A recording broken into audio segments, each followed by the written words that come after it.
하나님께서 우리에게 주시는 말씀은 히브리서 3장 1절의 말씀입니다. 제가 보는 성경으로 신약 355쪽입니다.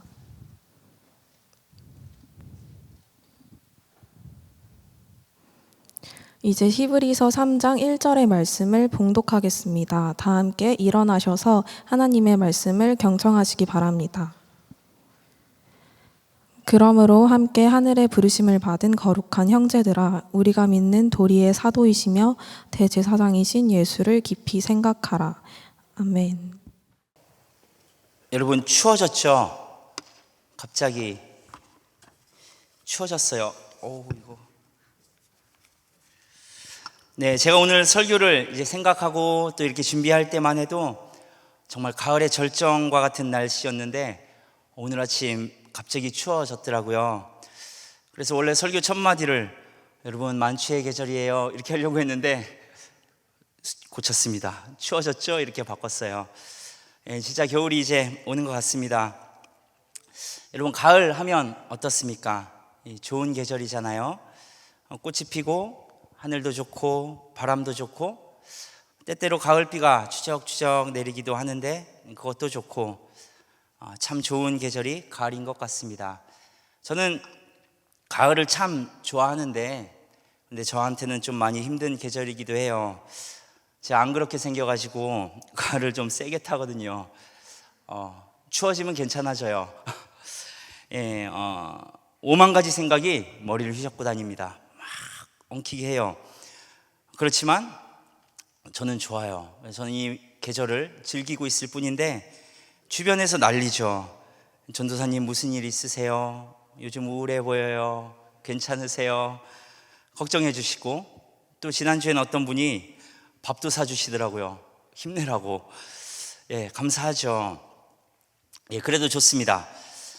다 좋지만 이 가을이 정말 좋은 이유는 생각을 많이 하게 하는 계절이기에 좋은 것 같습니다. 이 생각이라는 것이 얼마나 중요해요, 여러분. 오늘 제가 여러분들과 함께 나눌 말씀의 제목을 사춘기라고 붙였어요. 여러분, 다들 사춘기 겪으셨죠? 안 겪으신 분 계신가요? 겪고 계신 분 계신가요? 어떠셨나요? 착하게 잘 지나가셨어요?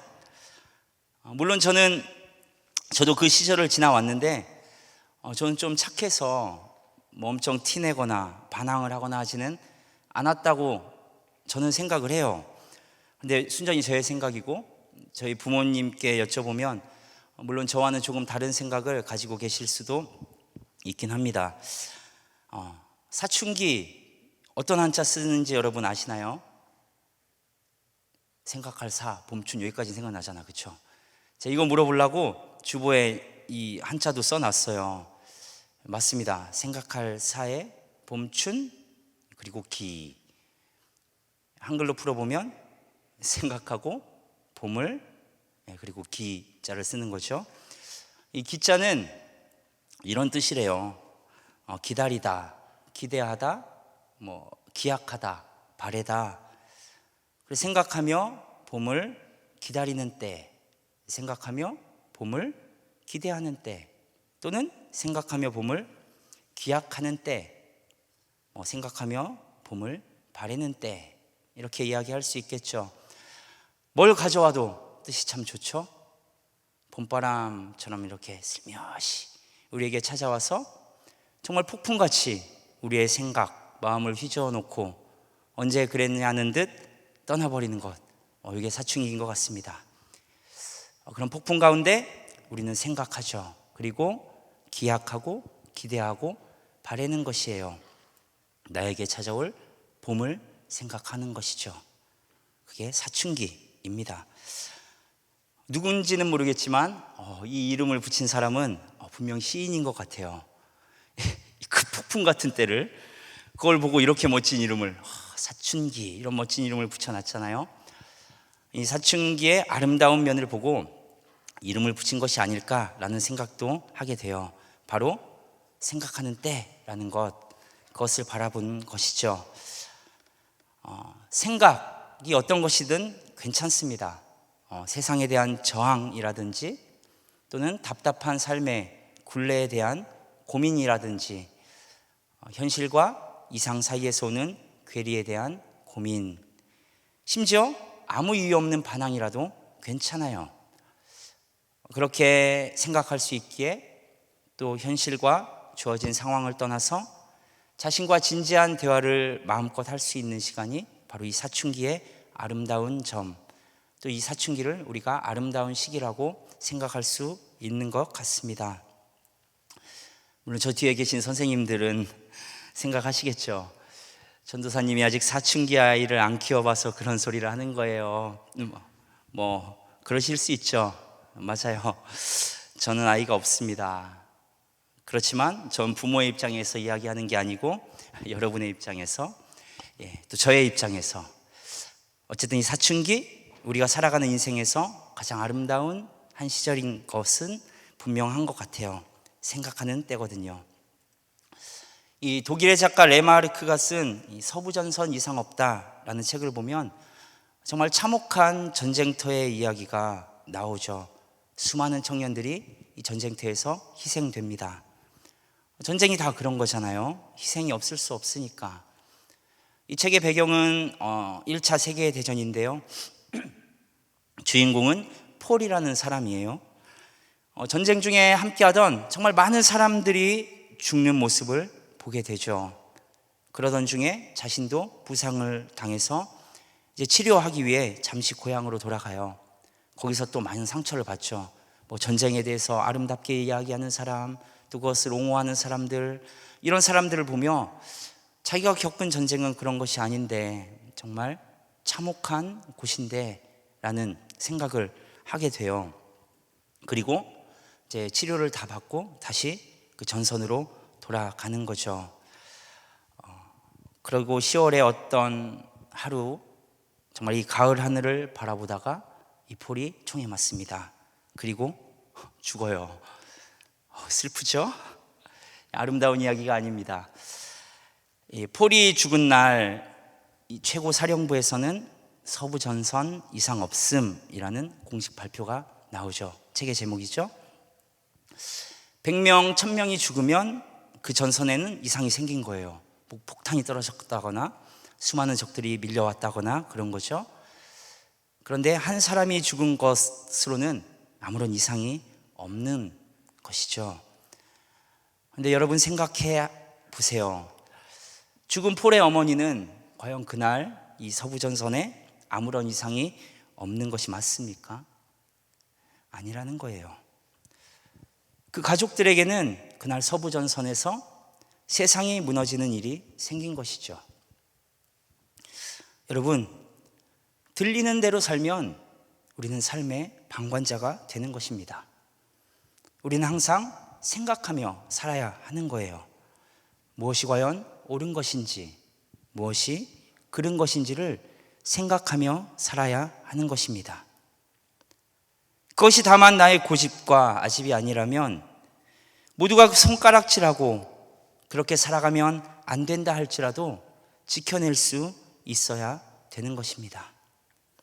그것은 오직 생각하며 사는 사람만이 그렇게 행동할 수 있습니다. 어렵죠? 결국 가치를 부여하고 결정하는 것은 여러분 스스로가 되어야 한다는 이야기예요. 그래서 우리는 생각해야 한다라는 것입니다. 그렇지 않으면 세상이 그렇다고 하니, 그저 세상이 그렇게 살아야 한다고 하니 그렇게 살아가는 존재에서 그치게 되는 것이죠. 생각해야 합니다. 중요한 것은 그 생각의 기준이 곧고 명확해야 한다는 것이에요. 에베소서 5장 10절에는 이런 말씀이 나옵니다. 우리 함께 읽어볼까요? 주를 기쁘시게 할 것이 무엇인가 시험하여 보라. 시험이라는 말을 사용했는데요, 유진 피터슨의 메시지 성경에는 이 부분을 이렇게 번역합니다. 생각하고 그것을 행하십시오. 우리의 삶에 변하지 않는 가치, 그것은 하나님께 있음이 분명합니다. 그래서 우리는 우리의 시선을 하나님께 두고 하나님과 동행하며 살아가야 한다고도 이야기하지요.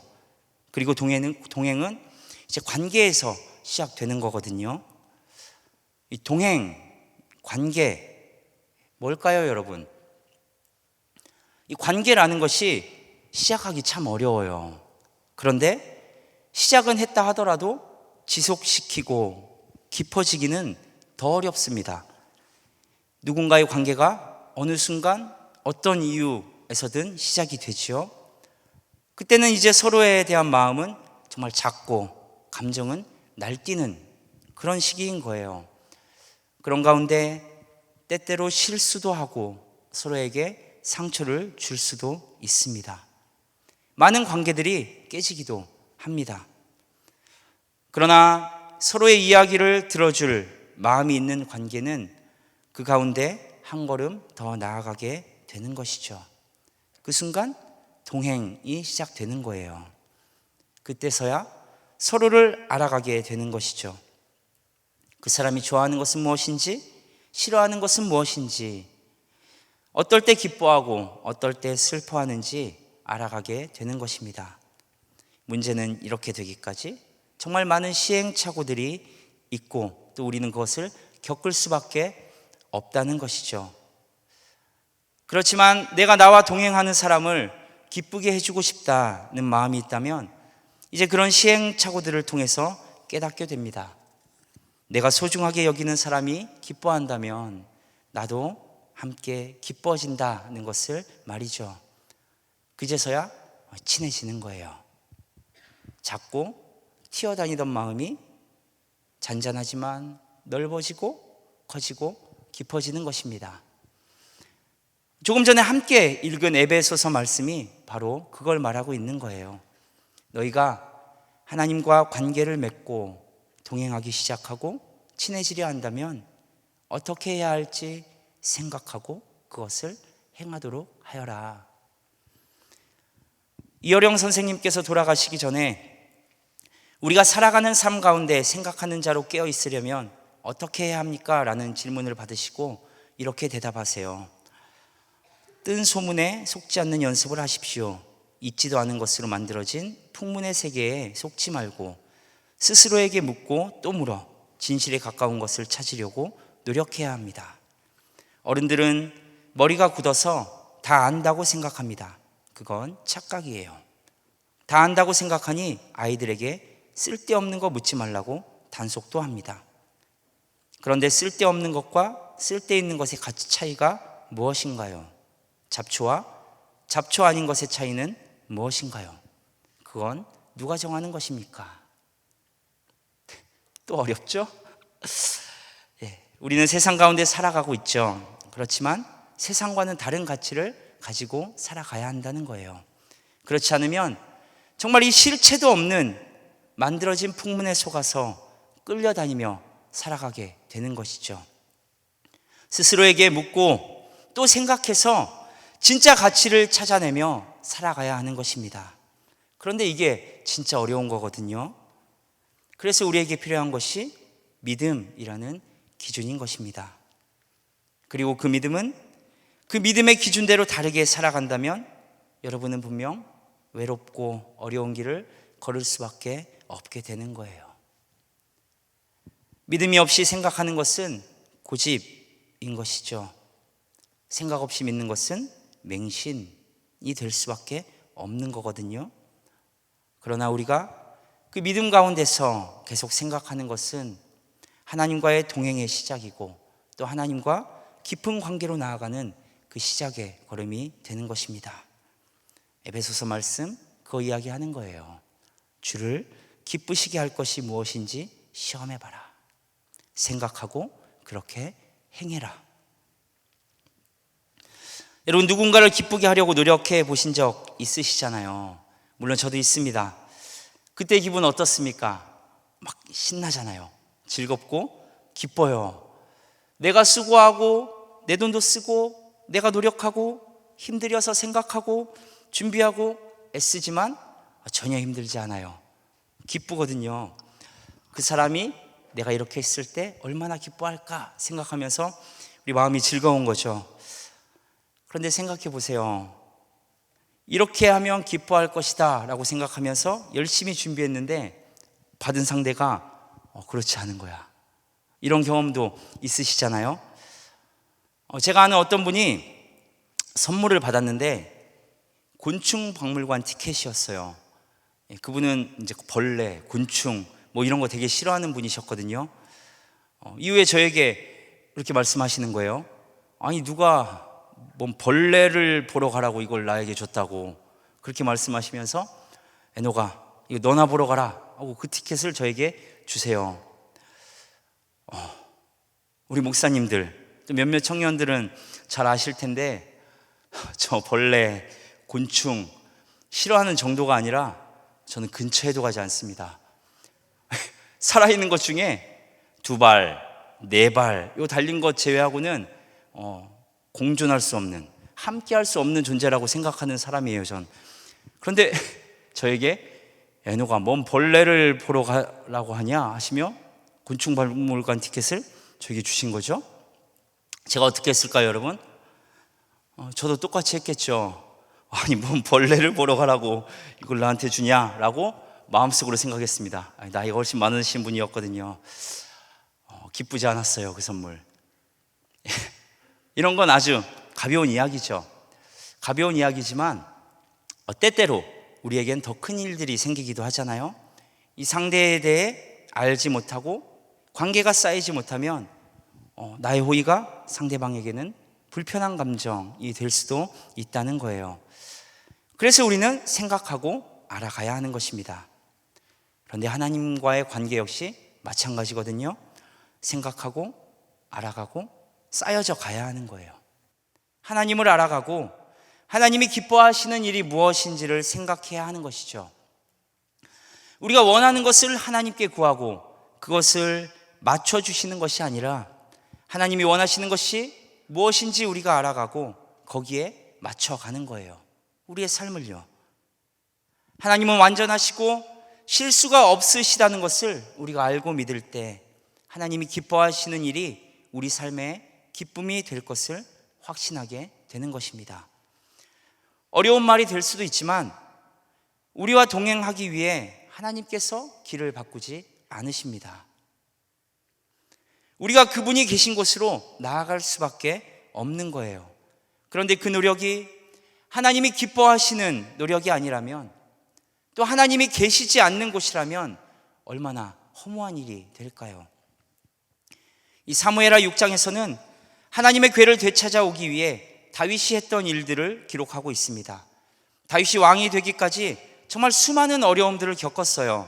무엇 하나 확실하지 않은 가운데 수치와 배고픔과 심지어 자신의 생명의 위협까지 여러 번 겪었습니다. 그 시간이 지나고 이제 왕이 되었죠. 왕이 된 후 다윗 가운데 있던 그 마음의 소원은 하나님의 법궤를 예루살렘으로 가져오는 것이었습니다. 그런데 이런 시도가 실패하게 되는 거죠. 법궤를 메고 오던 소가 날뛰어서 법궤가 떨어지니까 웃사라는 사람이 그것을 지키기 위해 손으로 잡았는데 그 자리에서 죽은 사건 여러분 잘 아시잖아요. 그런데 다윗에게 있어서는 정말 화나는 일이 아니었을까요? 다윗의 뜻이 좋아요. 또 하나님이 기뻐하시는 일을 하고 있는데 장애를 만난 것이죠. 다윗은 자기의 영광을 위해 법궤를 옮긴 것이 아닙니다. 하나님의 영광을 회복하기 위해서, 또 그것이 하나님이 기뻐하시는 일이 분명하다고 생각했어요. 그런데 이 실패 앞에 화가 나는 거죠. 그런데 그 감정을 다스리고 이제 그 일들을 생각하며 돌아보는 거예요. 그리고 다윗은 고백합니다. 역대상 15장 13절 함께 읽죠.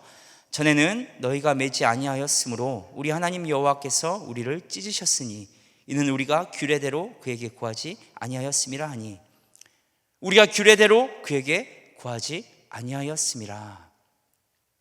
하나님의 법궤를 옮길 그 하나님의 법을 따르지 않았던 것입니다. 다윗이 하나님과의 관계를 회복하기 위한 방법은 이제 간단해졌죠. 하나님의 법을 따르면 되는 거예요. 사무엘하 6장 14절에 이하에서 다윗은 이 하나님의 말씀대로 법궤를 옮겨서 예루살렘으로 가져오게 됩니다. 우리가 하나님과 동행하기로 마음먹고 그렇게 한다라는 것, 우리는 하나님의 마음을 알아가게 되는 거잖아요. 하나님이 우리에게 맞춰주시기를 바라는 것은 동행이 아니죠. 그 자리에서의 성공은 우리에게 교만과 또 자신의 의만이 남을 뿐이기 때문에 그렇습니다. 이런 성공의 가치가 바로 세상의 가치인 거예요. 하나님의 이름을 잠시 빌려와서 그 이름만 붙였을 뿐인 것이죠. 세상과 다르게 산다, 우리 항상 외치잖아요. 내가 하고 싶은 대로 살아가는 것이 아니라 하나님의 뜻을 생각하며 그렇게 살아간다라는 것을 말하는 것입니다. 그렇게 살아가다 보면 이제 우리는 거기서 드디어, 정말 드디어 깨닫게 되는 거예요. 아, 나는 죄인이구나. 하나님 앞에 내세울 것이 하나도 없는 존재구나 라는 것을 깨닫게 되는 것이죠. 로마서 5장에서는 이야기하죠. 죄가 더한 곳에 은혜가 더욱 넘쳤다고 말입니다. 문제는 이 우리가 생각하는 죄의 기준이 하나님이 생각하는 죄의 기준과 다르다는 거예요. 도덕적으로 정말 철저한 기준을 가지고 살아가는 사람들은 이 죄의 인식을 하기가 쉽지 않습니다. 자신이 너무나 깨끗하거든요. 나는 너무나 정직하다라고 생각하기 때문에 그렇죠. 그러나 하나님은 내 스스로 죄인임을 고백하는 자리에 찾아오시는 거예요. 예수님께서 처음 베드로를 부르실 때 베드로의 고백 무엇인가요? 주님, 저는 죄인입니다. 저를 떠나십시오. 그랬잖아요. 예수님은 그런 베드로를 떠나지 않으셨어요. 괜찮아. 이미 다 알고 있어. 그렇지만 네가 하는 그 말이 난 듣고 싶었을 뿐이다. 그런 거 상관없이 난 언제나 네 편이야 말씀하시는 거죠. 부르시고 동행하고 친밀해지셨습니다. 이사야 6장은 이사야의 소명장으로 유명한 성경입니다. 하나님이 이사야를 찾아오신 그런 이야기죠. 그런데 이사야가 하나님을 대면한 순간 나온 고백은 또 무엇이에요? 화로다. 나여 망하게 되었도다. 하나님 앞에 서니 자신의 죄인된 모습을 바라보는 거예요. 그리고 깨닫게 되는 거예요. 그 앞에서 고개 들 수조차 없는 거잖아요. 탄식밖에 나오지 않는 거예요. 망하게 되었도다. 그러나 하나님은 그런 이사야를 떠나지 않습니다. 괜찮아. 나는 그래도 네 편이야 말씀하시죠. 옆에 이런 사람 한 명 있으면 든든하겠죠? 괜찮다. 네 편이다. 그런데 하나님이 그러신다고요. 깨끗하게 하시고 함께 하셨어요. 그래서 우리는 먼저 이 하나님 앞에서 이 죄된 우리의 모습을 인식하고 인정해야 하는 것입니다. 그리고 그 죄는 하나님의 마음을 근심하게 하는 것이라는 것 또한 우리는 알아야 하는 것이죠. 우리는 그것들을 사실 너무 명확하게 감지할 수 있어요. 죄를 짓는 순간 우리 마음 가운데 평안함은 사라지니까요.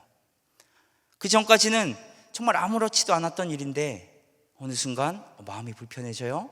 여러분, 그러면 생각해야 되는 거예요. 옳고 그름에 대해서 우리는 생각해야 되는 것이죠.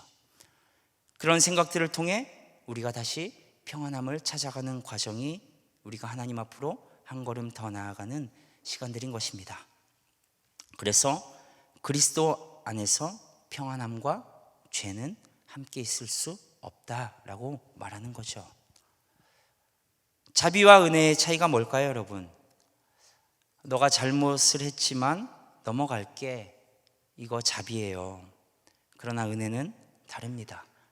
완전한 용서, 완전한 생명. 이게 은혜예요. 누가복음 15장에는 우리가 잘 아는 탕자의 이야기가 나옵니다. 불교에도 그런데 비슷한 이야기 있는 거 아세요? 제가 굉장히 뻔뻔하게 하려고 했는데 우리 키조십 선생님들은 오늘 오전에 들었어요. 예, 성경이나 불교의 책이나 똑같이 아들이 반항을 해요. 그래서 집을 떠나갔다가 돌아옵니다. 이 성경에는 어떻게 돼요? 돌아온 아들을 잘 씻기고 좋은 옷을 입히고 살찐 송아지를 잡아서 잔치를 베풀어 주죠. 그리고 이야기해요. 내 아들아 잘 돌아왔다 이야기하죠. 불교는 좀 달라요. 돌아왔니? 괜찮아, 용서해 줄게. 그러나 수행으로 너의 잘못을 갚아야 한다. 그래서 돌아온 아들은 25년 동안 똥을 치웁니다. 수행으로 열반에 이르는 것, 하나님의 은혜와는 정반대의 이야기잖아요. 똑같이 용서해 주는 것 같지만 은혜가 아닌 것에는 갚지 않으면 안 되는 의무가 여전히 존재하는 거예요. 그러나 우리는 의무가 아닌 은혜를 가진 사람들입니다. 은혜를 경험하지 못하면 이 절대자이신 하나님과 친해진다라는 것을 우리가 생각할 때 해야 되는 노력, 또 그런 의무들, 이런 것에 대해 우리 마음 가운데 부담이 생기는 것이죠. 그러나 하나님과 동행한다라는 것, 내가 하나님과 관계를 맺으며 살아간다라는 것은 하나님의 마음을 기쁘게 하면 되는 거거든요. 하나님을 기쁘게 해야 된다라는 의무가 아니라 하나님을 기쁘게 하려는 그 마음이 중요한 것입니다. 그 은혜를 깨닫기 위해 우리는 먼저 우리의 죄를 알아야 된다는 것이죠. 그 자리에서 우리는 이제 우리가 해야 할 사명도 자연스럽게 알아가게 되는 것이고, 하나님이 우리를 통해서 이루실 뜻도 어슴푸레나마 알아가게 되는 거예요. 그리고 점점 커지죠. 내 이름이 드러나는 것이 아니라, 내 업적을 쌓는 것이 아니라 하나님을 기쁘시게 하기 위해서 사명을 감당하는 자리로 나아가게 되는 것입니다. 하나님을 내 뜻대로 통제하려는 것이 아니라 우리가 하나님의 통제 가운데 들어가게 되는 거예요. 맡기는 거죠. 하나님 맡깁니다. 이것이 하나님과 동행함, 또 그 가운데 친밀함, 그 가운데 우리가 느끼는 기쁨, 또 자유가 되는 것이죠. 전도서 12장은 이렇게 말합니다. 1절과 2절 함께 읽죠. 너는 청년의 때에 너의 창조주를 기억하라. 곧 공고한 날이 이르기 전에, 나는 아무 낙이 없다고 가깝기 전에, 해와 빛과 달과 별들이 어둡기 전에, 비뒤의 구름이 다시 일어나기 전에 그리하라. 너는 청년의 때에 창조주를 기억하라. 이 말씀의 서두에 사춘기에 대해 이야기했습니다. 사춘기가 아름다운 것은 생각에 있는 것 같다. 제 생각이에요. 생각에 있는 것 같다라고도 이야기했어요. 그리고 우리는 언제나 생각하며 살아가야 한다고도 이야기했습니다. 여러분, 근데 뭘 생각해야 돼요? 본문 다시 한번 읽어볼까요? 시작. 그러므로 함께 하늘의 부르심을 받은 거룩한 형제들아, 우리가 믿는 도리의 사도이시며 대제사장이신 예수를 깊이 생각하라. 예수를 깊이 생각하라. 생각하며 살아가는 모든 때가 바로 청년의 때입니다. 바꿔 말하면 생각하지 않는다면 몸은 비록, 나이는 비록 청년일지 몰라도 이미 청년의 때가 지나간 것이나 다름없는 거예요. 그리고 그 생각의 기준은 옳은 것, 포기해서는 안 되는 것, 변치 않는 가치, 이런 것들이 되어야 하는 것입니다. 본문의 말을 빌려보자면 우리가 믿는 도리의 사도이시며 대제사장이신 예수 그리스도가 되어야 하는 것이죠. 하나님 백으로 세상과 맞짱 뜬다, 이런 얘기들 많잖아요. 물론 이건 되게 오래된 이야기이긴 하지만 요즘도 그런 구호들, 이런 것들이 참 많은 것 같아요. 여러분, 그런데 어떻게 맞짱 뜰 거예요? 난 너희들이랑 달라. 똑같은 것 같지만 그렇게 보여도 내 안에는 하나님이 있어. 이게 세상과 다르게 살아가는 것일까요? 여러분, 이렇게 멋진 말에만 현혹되지 마십시오. 스스로 고민해야 돼요. 생각하세요. 그리고 정하십시오.